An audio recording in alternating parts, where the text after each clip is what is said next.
Petőfi Sándor, itt van az ősz, itt van újra. Itt van az ősz, itt van újra. Szép, mint mindig én nekem. Tudja Isten, hogy mi okból. Szeretem, de szeretem. Kiülök a dombtetőre, innen nézek szerte-szét, s hallgatom a fák lehulló levelének lányneszét. Mosolyogva néz a földre, a szelíd napsugara, mint elalvó gyermekére néz a szerető anya. És valóban, ősszel a föld csak elalszik, nem hal meg.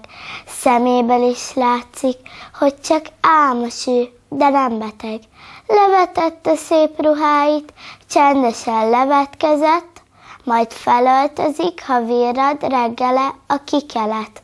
Aludjál hát, szép természet, csak aludjál reggelig, s álmodj olyakat, amiben legnagyobb kedvet telik.